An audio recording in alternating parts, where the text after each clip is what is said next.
I was straight-lined. I mean, totally straight-lined, out of my body, dead for an hour and a half.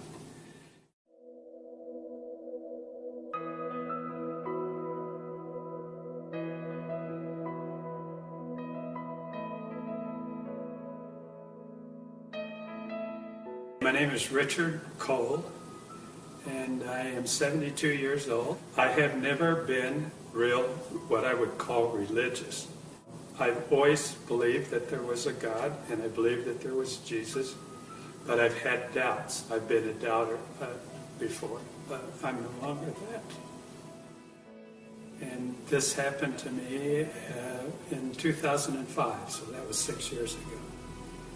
And so how it came about was that I was on my way to Monterey.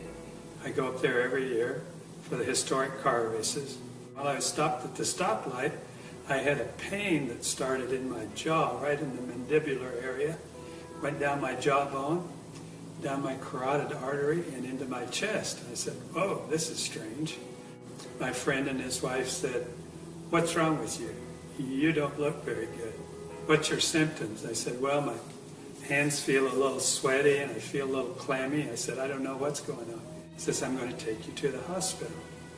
I said, "Oh, I'll be okay. I'll go home and take an aspirin. This will be done with." He said, "No, we're going right now." So we went in and they put me on a gurney because there was no room in the emergency room. My blood pressure was extremely high, and they gave me a couple of shots right away to try and get my blood pressure down.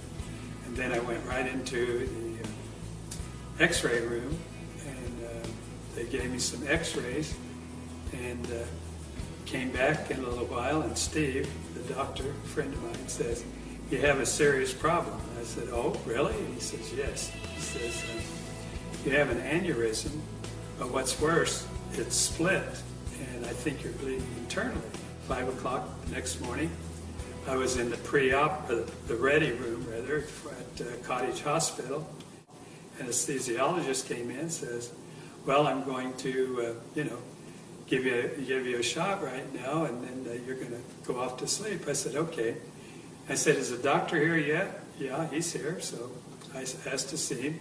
I said, "Okay, what are you guys going to do to me?" And he says, "Well," he says, "what we have to do is cool you down to a real low temperature, and when we do that, it'll be just like chopping a hole in Lake Michigan in the ice in the middle of the winter. Everything's going to stop. Your brain's going to stop, and your heart will stop." I said, "Well, I've never heard of that before, and I read a lot." And he says, "We usually don't tell our patients what we're going to do to them, or else they'd run down the hall dragging in the IV behind them."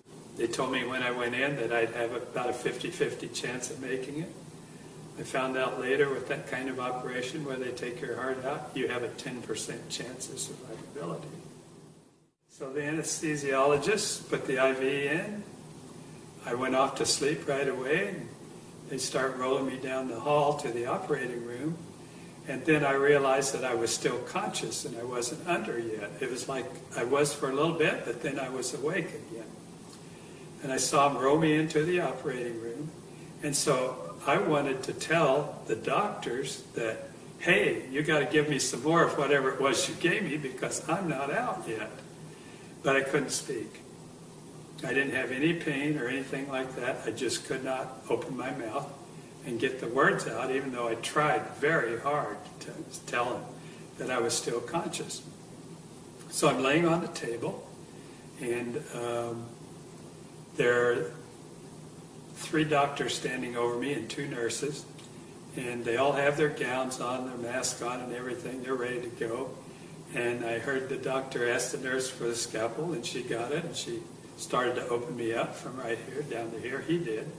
Opened me up like that, and then they got an electric saw out and started cutting my breastbone open. And then I saw them go down and start to take my heart out, and then everything went black. But I was still conscious, but I couldn't see anything. And it was like a heavy black fog, and I'm just standing there looking around. I couldn't figure out what to do next or what was going to happen next. Right then, two beams of light came over my right shoulder. So I started to turn around and look over my shoulder to see where it was coming from. And then I heard a voice. And the voice was very authoritative, not loud, but he says, "Don't turn around." And I'm thinking, well, why not? And he says, "Don't turn around, because if you see my face, you'll have to stay here." And he says, "Now, that'll be okay if you stay here, but I have a job for you. And if you disobey me, I won't be happy." And he says, "You don't want to see me unhappy." So I said, "Yeah, well, okay. I better pay attention and do what he says." And then I said, "I know who you are." He said, "Oh, you do?" And I said, "Yeah." And all during this conversation, I had a feeling of where he was, that he was walking back and forth behind me, that he was sitting in a white throne, just a plain chair, didn't have jewels or anything on it, but just a plain white chair. And I could just feel that, and I don't know why. That's what I was feeling. The next thing that happened is he said, "Do you have any more questions before you leave?" I said, I said, I got to think about this. And I thought, I was thinking really hard, what am I going to ask God? Couldn't think of anything. I wanted to be really smart enough to ask him something very pertinent. And so I said, well, I'm going to have to revert to an old cliche. What's the meaning of life? And he starts laughing again. I said, what's so funny now? And he says, well, I don't know why, but a lot of people ask me that question. And it's really real simple. But I tell you what, when you come back, we'll sit down. You can ask me all the questions that you ever will have. I'll answer them for you. So I said, okay. He says, okay, it's time for you to go back. And I turned around. I'm sorry, but he put his arms around me. He put his arms around me. And it was a feeling that I can't explain. It was unconditional love, but it was words. I can't tell you the words. And I'm sorry, but I always act like this because I can feel it again. So,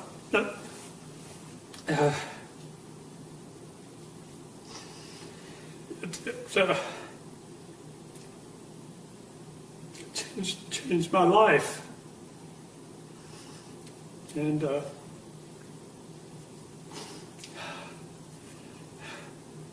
next thing I heard was the nurse was saying, I think he's ready to come out of it. His temperature's at 90 degrees. 9 days later, I was discharged from the hospital. First thing I wanted to do was go out and tell everybody I knew what happened to me.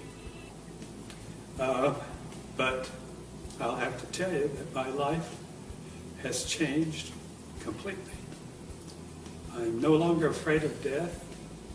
All the problems that I thought were problems are all gone. I don't have any problems. I don't have anything that gets me down. A week later, a guy came in that I knew, and he said, I heard about your experience. I said, yeah, it happened. He said, I heard that you were, you had a near-death experience and that you were out for about an hour. And I said, yeah, that's true. And he said, well, the same thing happened to me. I said, and then I asked him what the meaning of life was. And he says, oh, that's easy. It's all about love. That was the perfect answer. So I got that message right away. Now I study the Bible. And it's taken me a long time. I've been doing it for 6 years. I'm up to Matthew. I've translated every word from the original manuscripts. into English. I was baptized recently. People ask me questions about that. Well, why are you getting baptized now? And I said, because it's the right time. You know, I don't know what else to tell them. I don't believe that you have to be baptized to go to heaven, but I know one thing. I want to follow what Jesus did. He set an example. I want to, so I did.